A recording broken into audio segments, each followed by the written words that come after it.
You can count on begins with a contract between a local city and the Girls and Boys Club of the CSRA being terminated. Many people are calling for the contract to remain intact. News Channel 6's Wes Cooper has reaction from Wilkes County. Emotions running high Tuesday night at a Parks and Recreation Department board meeting here in Washington. The contract between Parks and Rec and the Boys and Girls Club is no more, but leaders do promise a solution.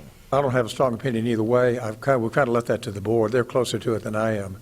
But I think we just have to see how they do.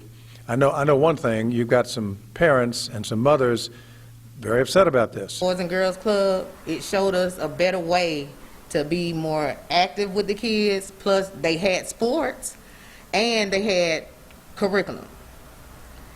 And education is the key. We don't have any more after-school programs. Many families in Washington say they are feeling the blow of the contract termination between the Boys and Girls Club of the CSRA and their city.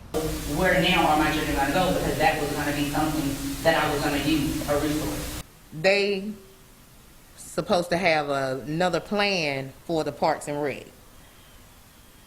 But I don't think they're going to be able to do what Boys and Girls Club do.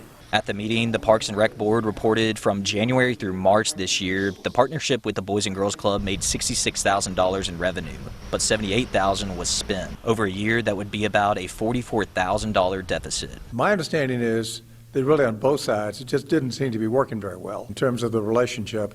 And so they, because of that, and you know, it is finances in part. There was some concern that I guess the costs were going to exceed what had been budgeted by the city and county for this. The Parks and Rec Board consists of Washington and Wilkes County representatives. Chairperson Reverend Larry Hills said no resources are being cut and the organizations he's involved in would not replace the Boys and Girls Club. No new plan has been set in stone. I understand that they get the same money the Parks and Rec were getting, the Boys and Girls Club get the same money.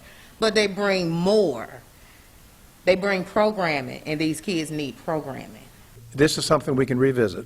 If it might be later on when we're through this terrible crisis we're in right now and things are settled down, it might be that the Parks and Rec Board here may want to go back to it. In addition to the contract being canceled, the Parks and Rec Board has hired a new director, Rodney Wilburn. In Washington, Wes Cooper, WJBF News Channel 6.